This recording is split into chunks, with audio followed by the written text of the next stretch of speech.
Hachén Shalom, paz a todos y cada uno de ustedes. Hoy, hermanos, vamos a estar hablando sobre el Mesías en la casa de Elí en Cafarnaúm. Para que le sienta sabor a este mensaje original, exactamente al pie de la letra, cómo fue que se dio allá en Israel hace 2000 años, tienes que meditarlo. Por lo tanto, hermano, cierra tus ojos y abre el ojo de tu pensamiento. Lo iniciamos a la velocidad de la luz. Hay muchas cosas que hacer hoy en casa de Elí, siervos y siervas que van y vienen, y entre ellos Granujilla feliz, el pequeño Eliseo. Aparecen dos personajes pomposos y luego otros dos más. Reconozco a los dos primeros. Son los que habían ido con Elí a casa de Mateo. A los otros dos no los conozco, pero sí oigo sus nombres, Samuel y Joaquín. El último en llegar es el maestro, que viene con Judas Iscariote. Grandes saludos recíprocos. Y luego la pregunta, ¿solo con este? ¿Y los otros? Están en la campiña, regresan a la noche, contesta el Mesías. Lo siento, creía que fuera ayer por la tarde, te invité solo a ti, pero en ti estaban comprendidos todos los tuyos. Ahora me viene el temor de que se hayan sentido ofendidos o que se desdeñen de venir a mi casa por animosidades del pasado. Claro, el anciano ríe. No, mis discípulos no conocen susceptibilidades de orgullo ni rencores incurables. Claro, muy bien. Entremos pues. El consabido ceremonial de purificaciones para luego ir hacia la sala del convite que da al vasto patio en que las primeras rosas ponen ya una nota alegre.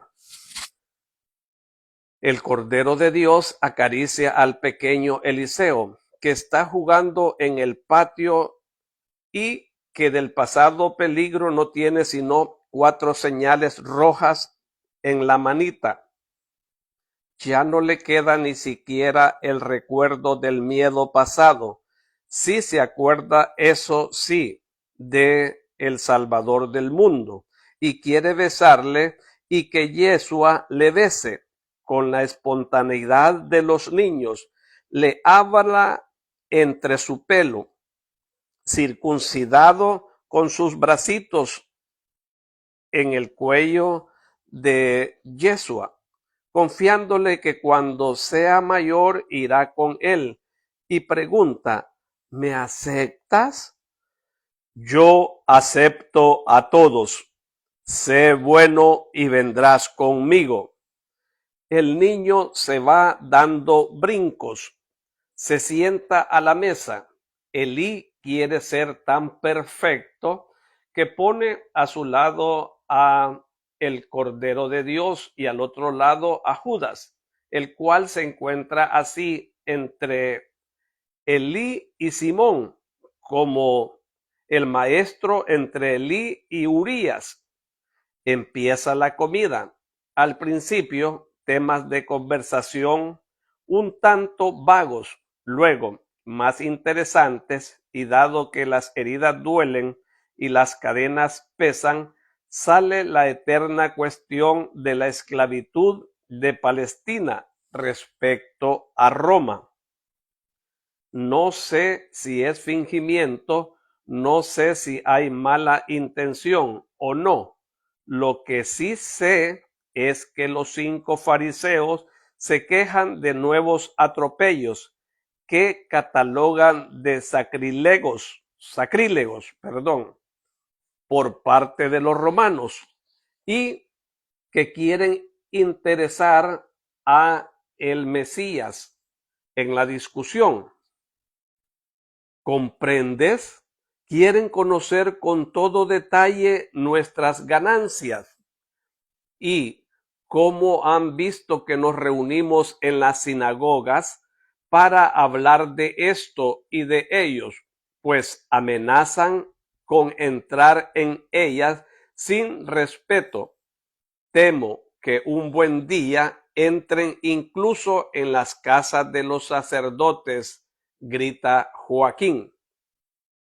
El otro fariseo: ¿y tú qué dices? ¿No te disgustas?, pregunta Elí. El Mesías, interpelado directamente, responde: como israelita, sí; como hombre, no. ¿Por qué esta distinción? No comprende. ¿Eres dos en uno?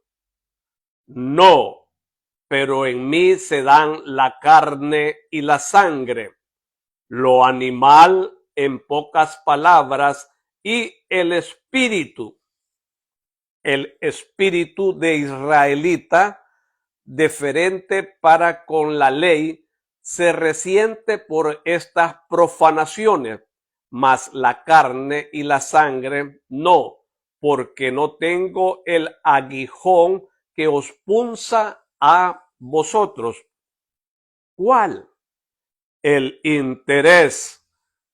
Decís que no os reunís en las sinagogas para hablar también de negocios, sin temor a oídos indiscretos, y teméis no poder seguir haciéndolo, y por tanto no poder esconderle al fisco ni una miaja, con lo cual la tasación estaría en proporción exacta al haber yo no poseo nada, vivo de la bondad del prójimo y amando al prójimo. No tengo objetos de oro, ni campos, ni viñas, ni casas, aparte de la casita materna de Nazaret, que es tan pequeña y pobre que al fisco ni le considera. Por eso no me punza el temor a ser descubierto en la declaración mendaz, ni a que tasen mis bienes y me castiguen. Solo poseo la palabra que Dios me ha dado y que yo doy. Y esta es una cosa tan alta que en manera alguna puede verse afectada por el hombre. Pero si estuvieras en nuestro lugar, ¿cómo te comportarías? Mirad, no os lo toméis a mal si os digo claramente lo que pienso, que es muy distinto de lo que pensáis vosotros. En verdad os digo que yo actuaría de distinta forma. ¿Cómo? Sin lesionar la santa verdad, que es siempre una sublime virtud, aunque se aplique a cosas tan humanas como son los impuestos. Y entonces nos desollarían. ¿No te das cuenta que tenemos mucho y de que deberíamos dar mucho? Vosotros lo habéis dicho. Dios os ha concedido mucho. En proporción, mucho debéis dar. ¿Por qué actuar mal? como por desgracia sucede, tanto que al final sea el pobre quien reciba tasación desproporcionada. La verdad es que sabemos que en Israel hay muchos impuestos injustos, impuestos nuestros, y que son para beneficio de los grandes, que ya tienen mucho, y para desesperación de los pobres, que deben pagarlos, estrujándose hasta pasar incluso hambre. La caridad para con el prójimo no aconseja esto. Nosotros, israelitas, deberíamos preocuparnos porque nuestras espaldas soportasen el peso del pobre. Hablas así porque eres pobre. No, Urías, hablo así porque es lo justo, porque Roma igualmente nos ha podido y sigue pudiendo esquilmar de esta manera. ¿Por qué hemos pecado y por qué los rencores nos dividen? El rico odia al pobre y el pobre al rico, y porque no hay justicia y el enemigo se aprovecha de ello para subyugarnos. Has hecho alusión a más de un motivo. ¿Cuáles otros? Yo no iría contra la verdad alterando el carácter del local consagrado al culto, haciendo de él un seguro refugio de cosas humanas. Nos está censurando. No estoy respondiendo. Escuchad, no lo malinterpretes. Estoy respondiendo. Escuchad más bien vuestra conciencia. Sois maestros, por tanto, pienso que ya sería hora de sublevarse, de rebelarse, de castigar al invasor y restablecer nuestro reinado. Cierto, tienes razón, Simón, pero aquí está el Mesías, debe hacerlo él, responde Elí. Pero el Mesías por ahora perdona, Yeshua, es solo bondad, anima a todos excepto a la insurrección. Actuaremos nosotros y Simón escucha, piensa en el libro de los reyes. Saúl estaba en Gilgal, los filisteos en Mitmas. El pueblo tenía miedo, se desbandaba, el profeta Samuel no venía. Saúl quiso adelantarse al siervo de Dios, ofreció por su cuenta el sacrificio. Piensa en la respuesta que Samuel, que se presentó improviso, dio al imprudente rey Saúl y dijo: te has comportado neciamente, no has observado las órdenes que el Señor te había dado. Si no hubieses hecho esto ahora, el Señor habría establecido para siempre tu reinado en Israel. Sin embargo, ahora tu reino no perdurará. Una acción intempestiva y soberbia no benefició ni al rey ni al pueblo. Dios sabe la hora, no el hombre. Dios conoce los medios, el hombre no.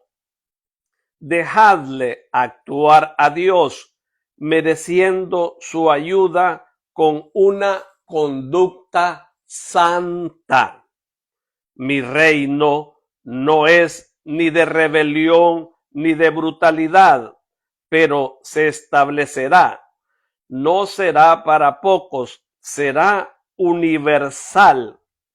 Dichosos los que a él se agreguen, no inducidos a error por mi apariencia humilde según el espíritu terreno, y me sientan el Salvador.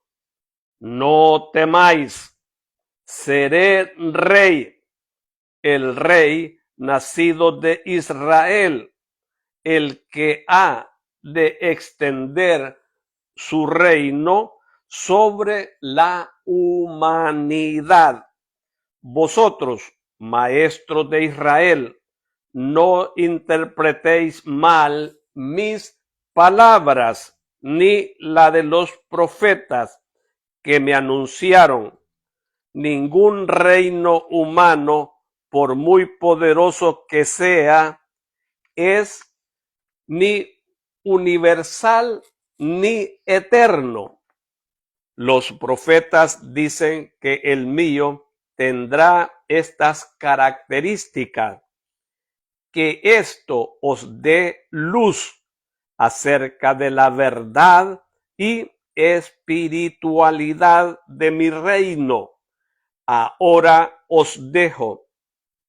De todas formas, quisiera pedirle una cosa a Elí. Aquí está tu bolsa. Simón de Jonás tiene alojada a una pobre gente proveniente de los más distintos lugares. Ven conmigo para darles el óbolo de amor. La paz sea con todos vosotros. No te marchéis todavía, le ruegan los fariseos. Debo hacerlo. Hay enfermos de la carne y del corazón que esperan consuelo. Mañana iré lejos. No quiero ninguno me vea partir y se sienta desilusionado. Maestro, soy viejo y estoy ya cansado. Ve tú en nombre mío. Llevas contigo a Judas de Simón. Le conocemos bien. Por tanto, él sabe de nosotros. Haz como mejor creas, que Dios te acompañe. El Mesías sale con Judas, el cual, en cuanto pone en pie en la plaza, dice: vieja víbora, ¿qué habrá querido decir? Pero hombre, no te preocupes, o mejor aún piensa que ha querido alabarte. Imposible, maestro. Esas bocas jamás alaban a quien hace el bien. Quiero decir que nunca elogian con sinceridad. Y respecto a no venir, es porque sienten repugnancia de los pobres y tienen miedo a que le maldigan. Efectivamente, ha atormentado mucho a los pobres de esta zona. Lo puedo jurar sin temor. Por eso, tranquilo, Judas, tranquilo, déjale a Dios que juzgue. Hermanos, esta es la gloriosa y poderosa palabra del Creador, Dios todopoderoso y bendito. Y el pueblo dice, te alabamos, Señor. Hermanos, qué bello es saber de que estamos acá escuchando por primera vez, tal vez ustedes, en el cual el maestro nunca habló con respecto al aspecto fiscal, o sea, a los impuestos. Pero ¿por qué se dio esta situación? Porque los fariseos querían que el maestro se rebelara contra esta tasación. Y vamos a hacer una pausa aquí en el aspecto de que preguntarán, pero esto no está en la Biblia. Ok, tienen ustedes razón, pero vamos aquí a la parte en lo que da una orientación para ubicarlos a ustedes, cómo es que yo me estoy refiriendo a algo que no está en la Biblia. Y se los dejo de tarea en San Juan, el Evangelio, en el capítulo 20, versículo 30, el cual dice, el Mesías, Yeshua, realizó en presencia de los discípulos otros muchos signos que no están escritos en este libro, o sea, en la Biblia. Estos han sido escritos para que creáis que Yeshua es el Cristo, el Hijo de Dios, y para que creyendo tengáis vida en su nombre. Y además les dejo de tarea que lean en el capítulo 21, versículo 20 y 25. Y aquí se van a dar cuenta ustedes más sobre las muchas cosas, muchos milagros que el Creador hizo.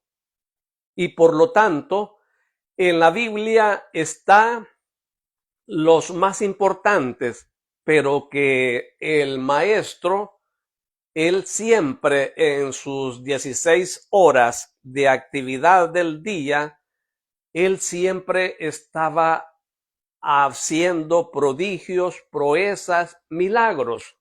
Entonces, y aquí nos damos cuenta de algo, hermanos, ya volviendo al tema de Elí y los otros 4 fariseos, que querían conminar, querían poner de punta de lanza al Mesías para que se sublevara, para que entrara en acción contra el César, contra Poncio Pilatos.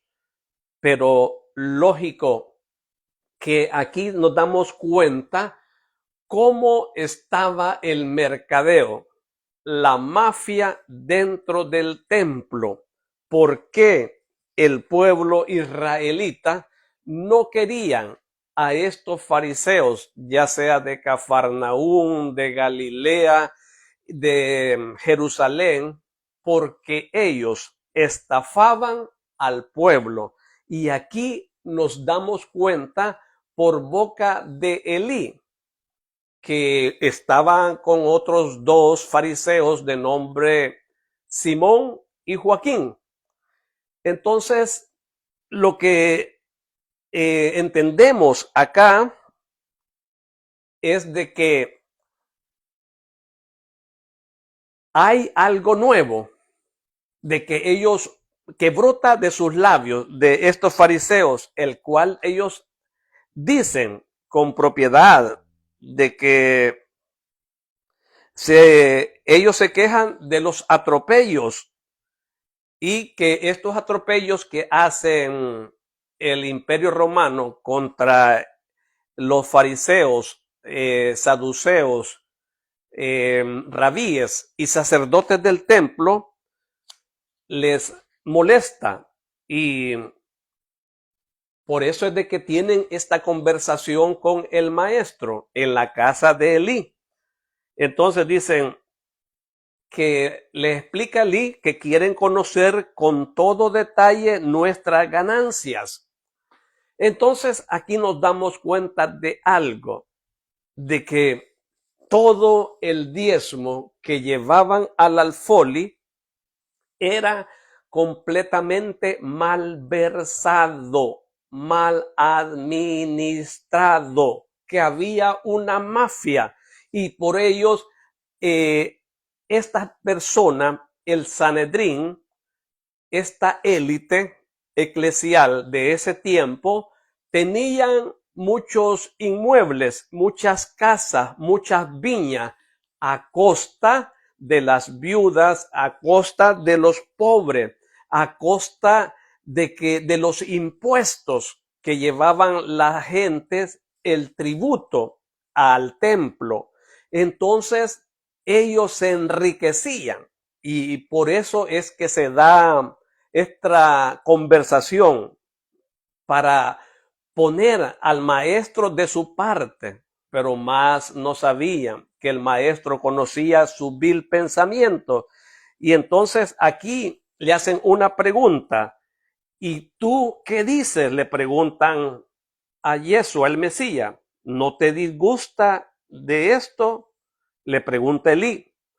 Y el maestro interpelado responde, como israelita sí, como hombre no. Y dice, ¿por qué esta distinción le están diciendo? No comprendo, le dice Elí. Dice, no, dice, pero en mí se da la carne y la sangre, porque le dicen, eres dos en uno. Y él responde que no, pero en mí se dan la carne y la sangre, lo animal en pocas palabras y el espíritu. ¿A qué se refiere el animal aquí en pocas palabras? A que si hablamos del hombre en forma biológica, somos animales racionales, distinto a los otros animales, cuadrúpedos y todos rumiantes y todo lo demás, de que ellos son animales irracionales. Y luego acá él dice, y les voy a leer, no dice él, que él dice el Mesías que él no es dos en uno, pero en mí se dan la carne y la sangre. O sea, yo soy un hombre, pero que soy el hombre Dios. Y por eso aquí dice, lo animal en pocas palabras, refiriéndose a él, y ya lo expliqué, y el espíritu. Entonces, acá continúa, el espíritu de israelita deferente para con la ley, se resiente, pero estas profanaciones, más la carne y la sangre, no, porque no tengo el aguijón que os punza a vosotros. ¿A qué aguijón se está refiriendo?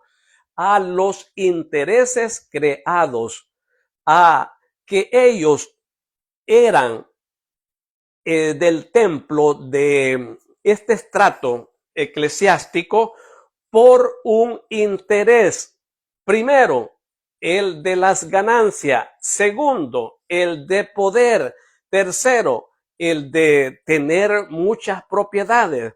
O sea, era poco, nulo o escaso el interés espiritual. Entonces, aquí miramos que se compara con el estrato social actual eclesial, que muchos van de ser un líder, ya sea, llamémosle cristiano o católico, en el aspecto de que quieren ellos lucrarse, quieren ser narcisistas, quieren ser hedonistas, o sea, tener poder, tener un estatus social prominente. Entonces, aprovecharse de el pueblo. Y esto no es así. ¿Por qué? Porque los apóstoles, el colegio apostólico, jamás, nunca ellos fueron ricos. Y aquí vamos a hacer una aclaración. Pedro, su hermano Andrés, Juan, Santiago, estos pescadores, ellos eran negociantes de su oficio. Ellos eran marineros, eran pescadores, por lo tanto, tenían que ganarse la vida y así mantener su hogar, su casa. Pero cuando conocen al maestro, es allí que él los llama y lo llama a Pedro y le dice, desde ahora serás pescador de hombre. Entonces vemos algo, que Pedro deja su negocio de pescador, de vender el pescado a los comerciantes, y allí ya él se despoja, ya no va a tener ingresos. Y vemos cómo él dio una ascensión espiritual, material en el aspecto de que él fue comprendiendo en sí, viendo al Mesías, cuál era la función que le iba a corresponder a él, que ya no iba, ¿cómo se llama?, a ser un comerciante, esto en lo material, pero en lo espiritual iba a ganar totalmente el reino de los cielos. Tal es así que después que muere el Mesías, Pedro, el que lo negó 3 veces, ese hombre tuvo una convicción más de 100%, y vemos que cuando él iba por las calles de cualquier localidad, con su sombra, muchos eran sanados. Y entonces, ¿cómo así? Porque la gente decía, ahí va Pedro, pero no me puedo mover, no puedo tocarlo, no puedo agarrar el borde de su manto o que me estreche la mano, estoy tullido, estoy inválido. Pero con la sombra de Pedro, los enfermos sanaban. Vemos allí esa prominencia espiritual dentro de Pedro por tener un interés específico: conseguir el reino de Dios y su justicia, y todo, absolutamente todo lo demás viene por añadidura. Porque si miramos, la esposa de Pedro, Porfiria, nunca necesitó provisiones, porque siempre había del pueblo que le ayudaba a Porfiria. O sea, el cielo se encargaba de las provisiones, de la comida. Él se encargaba del reino de Dios, del Mesías, de Yeshua, acuerpándolo, ayudándolo en todo lo que necesitaba. Y Hachén, el Dios vivo, el Shaddai, el gran yo soy, Yahvé, Jiret, Rafat, lo asistía con las necesidades en su casa. Entonces él se despreocupaba porque andaba con el Cordero de Dios, que ayuda a todo aquel que se identifica con el reino de él. Hermanos, esto es bello. Continuemos acá. Entonces, sigamos acá con esta situación acá. Y les pregunta que cuál eran. Entonces le dice el Señor que ustedes lo hacen por interés. Decís que os reunís en las sinagogas para hablar también de negocios, sin temor a oídos indiscretos, y teméis de no poder seguir haciéndolo, y por tanto no poder esconderle al fisco ni una miaja, con lo cual la tasación estaría en proporción exacta al haber, o sea, a las propiedades de ellos. O sea, que ellos no querían que la tasación romana, el fisco romano, los impuestos fueran tan grandes. Lógico tenían muchas propiedades, fincas, casas, inmuebles, dinero, y así el Imperio Romano les agarraba, les decía, tienen que pagar, y por fuerza lo tenían que hacer porque con ellos no se jugaba. Entonces aquí era donde ellos querían salir campantes, poner al maestro para que vaya a hablar con Poncio Pilato, con el César, y así ellos mantener sus ganancias altas. Y los pobres no, a ellos Dios que los socorra. Entonces estamos viendo, hermanos, esta situación sobre los impuestos que en la Biblia casi no se maneja. Lo que hicieron una vez al maestro, pero aquí miramos a otra cosa muy importante y preponderante. ¿Cuál es? En que cuando hablaron de impuestos con los fariseos, porque ellos querían hablar de ese tema, de ese tópico, entonces solo fue con Judas Iscariote. ¿Y por qué con Judas Iscariote? Lógico que los demás andaban ellos evangelizando a las localidades aledañas, cercanas. Por lo tanto, Judas Iscariote estuvo en el templo, conocía a estos del templo y sabían todo lo que se estaba dando. Entonces, Judas, ¿por qué se unió al Mesías? Porque sabía que iba a ser rey. Pero Judas lo que no comprendía era que iba a ser no solo rey de Israel, sino que del mundo entero, y que su reinado era espiritual. Y Judas pensó de que su reinado iba a ser como el rey Agripa. Entonces no.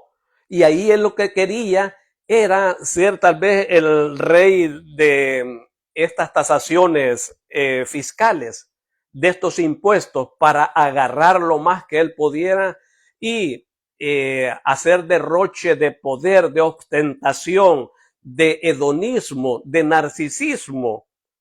Y este es el problema con muchos que siguen a Judas aún en el estrato eclesiástico y lo logran. Sí, ¿por qué no?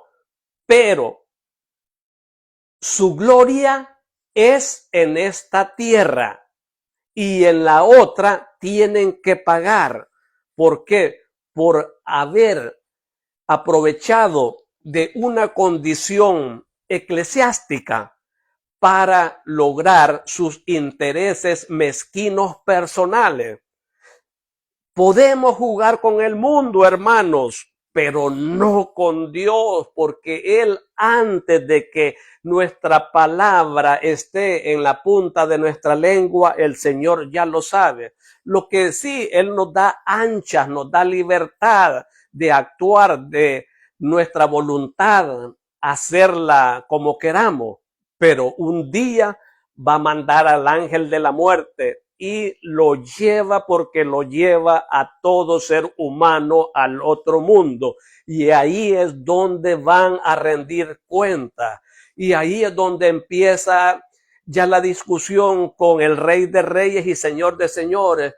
Pero maestro, si en tu nombre echamos enfermedades, malos espíritus, y empiezan a alabarse ellos mismos. Y ahí, ¿qué va a decir el Mesías? No os conozco, malditos de mi Padre, porque va a decirle la verdad de que se aprovecharon de un cargo que era en el cual recibieron de gratis y de gratis tenían que dar.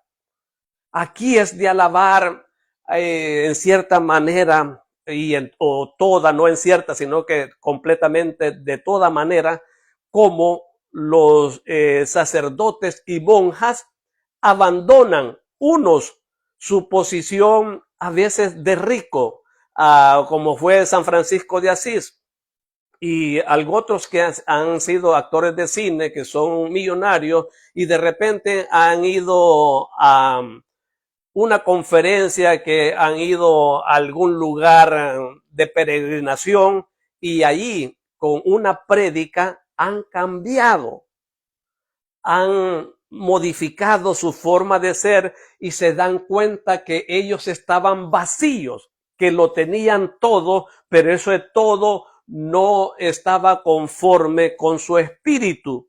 Y esa soledad, porque ellos pueden tener todo, placeres, lujos, riquezas, mujeres, hombres, droga, sexo, alcohol, pero después que pasa todo esto, cada quien se encuentra en un mundo de soledad interior, en ese mundo vacío, sin nada, y uno mismo empieza a culparse: esto no me gusta, esto no me cuadra, esto no me llega, no me siento feliz, realizado. Sí, los placeres, pero es momentáneo.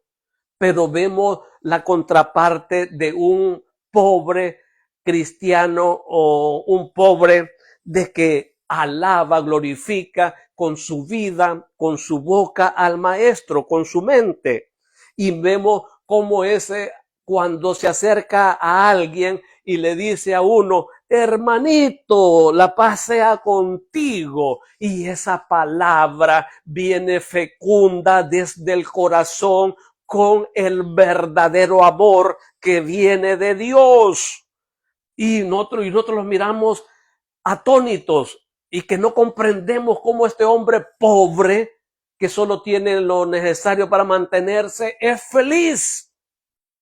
Y nosotros, con otro nivel de comparado con esta persona pobre, no podemos serlo.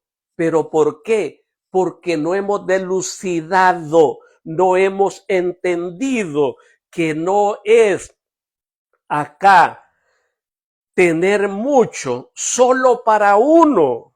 Ahí está el detalle, que muchos en la vida, hermanos, luchan y viven una pobre vida, en cierta manera austera, por pagar la casa en 15 años en cualquier país, por hacer de propiedades, de bienes, de casa, y allí se da la situación que solo para ellos, no, para nadie más, no.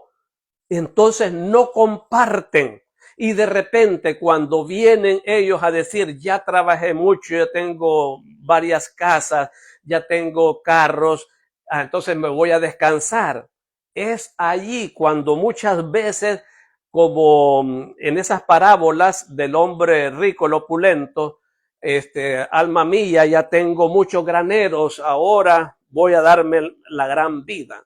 Y en ese momento es cuando la muerte lo visitó. ¿Y para quién dejó todo eso? Para los justos.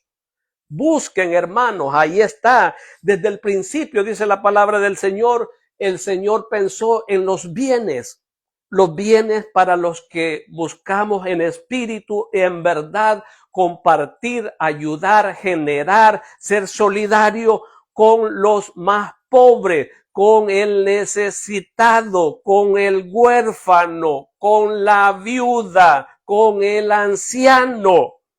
El Señor da riqueza porque en su derecha lo tiene y en su izquierda tiene pobreza, tiene vida, tiene muerte, tiene bendición, tiene maldición. Escojan, sigan la vida como ustedes la llevan. Al final, cada uno vamos a pagar por las obras y mérito o no que no los hagamos, por omisión. O sea, por no haber aportado, ayudado, sino que para mí, para mis hijos, para mi familia y nada más. Y los demás que se frieguen. No, hermano, esa no es la vida inteligente espiritual. Eso es que estamos alabando al enemigo, a Satanás, solo para mí como el asadón y mi familia y los demás, y aún ni la familia, solo para la esposa y los hijos y los padres, ellos allá, ahí están bien, Dios que los socorra. Eso es así, esa es la vida, hermanos. No, el auténtico cristiano universal es el que ayuda, contribuye a que si el Señor me bendice, Yo voy a bendecir, yo voy a generar, yo voy a dar, yo voy a prestar, yo voy a dar alimento, a regalar, yo voy a dar ropa para vestir al desnudo. Esa es la vida que pide el Dios Todopoderoso. Hermanos, esto ha estado interesante, hermanos, conocer cómo es que estaban obrando los del Sanedrín, cómo había aquí la mercadotecnia dentro del templo. Y aquí nos damos cuenta, y es por eso que interpelan al maestro. Así es de que así le dicen, ya para terminar, al Mesías, pero si estuvieras en nuestro lugar, ¿cómo te comportarías?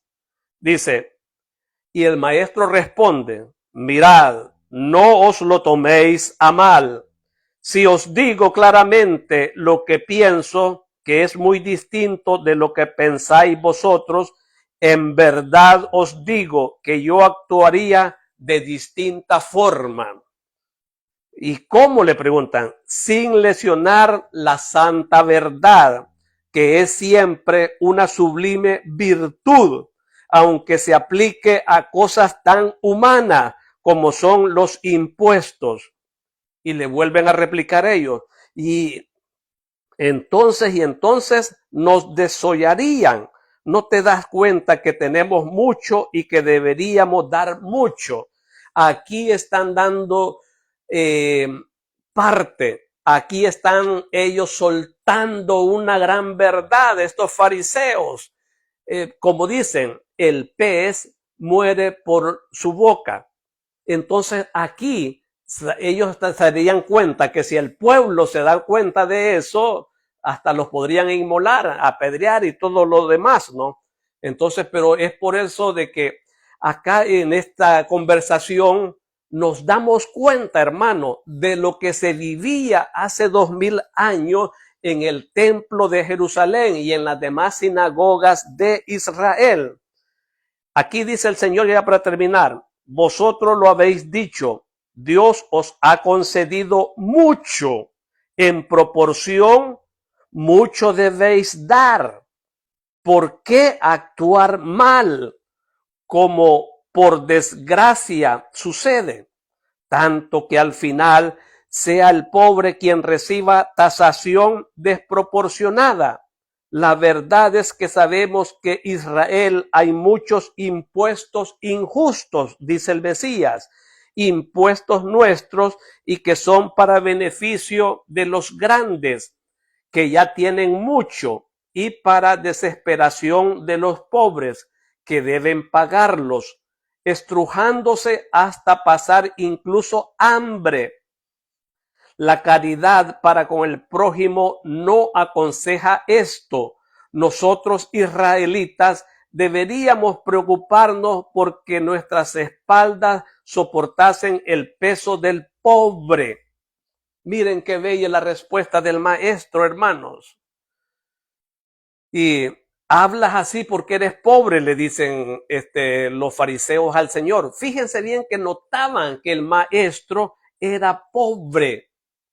Tanto así que él en su bolsa de su túnica no andaba un denario, no andaba una perra, no andaba un centavo, no andaba un dracma. ¿Quién andaba el dinero? Judas. Entonces Judas de ahí robaba, de ahí se iba a mujeriar, de ahí se iba a burdelear, ahí a emborrachar y llegaba donde el maestro y eso le repugnaba a él. O sea, allí una persona inmunda frente a la santidad. Y es ahí donde le dice, Judas, Judas, dice, o eres frío o eres caliente, pero por tibio te voy a vomitar, es que me revuelves mi víscera y solo me dan ganas de vomitarte. Esas son las palabras de que tenemos que tenerlas bien claro. El Señor cuando dice ya basta, hasta aquí nomás, hermanos. Y ese es lo que no tenemos claro nosotros, de que un día, como de repente un amigo acá en North Carolina. Él va de tomar y tomar casi todos los días. Él era pintor, andaba en su van, y siempre alcoholizado, siempre su six pack, su 12 andaba allí. Y dijo, yo me voy para mi país, dijo, a pasar vacaciones esta Navidad. Pero continuaba con su vicio hasta que un momento claro, sus miembros no respondieron bien y una patrulla lo agarró. Vieron que no iba manejando correctamente. Entonces este hombre, ¿qué pasó? Que lo llevaron a la cárcel y allá, como era un hombre consuetudinario, o sea que él para cada día mantenerse bien tenía que alcoholizarse, de lo contrario le temblaba el cuerpo. Y allá en la cárcel eran los gritos y, ¿cómo se llama? Allí la desesperación de él. Porque ¿quién una cerveza? ¿Quién un trago? Nadie. Y entonces ahí mismo en la cárcel, cállate. Y todo lo demás de tajo, de hachazo, de machetazo, le quitó ese vicio el siguiente día. Que no sea así con nosotros, hermanos. Bueno, qué bien que este hombre por lo menos no murió. Y hay otros que mueren en estado de ebriedad, drogado, con sobredosis, y a este hombre fue deportado después. O sea, ya no fue a pasar vacaciones, sino a quedarse allá en su país de origen. Hermanos, analicemos, reflexionemos, una vida tenemos, vivámosla de la mejor manera para honra y gloria del Padre, del Hijo y del Espíritu Santo. Alabado sea el Mesías, por siempre sea alabado, y a su nombre gloria, y a su gloria más gloria. Por favor, te suplico, manda este mensaje para que la gente conozca que Dios nos ama y quiere hacer obras en cada uno de nosotros especiales, hacernos ricos, como dice su palabra, en un instante. Para Él es fácil hacer rico al pobre en un instante. Los amo en el Mesías a cada uno de ustedes. Nos vemos el próximo Shabbat.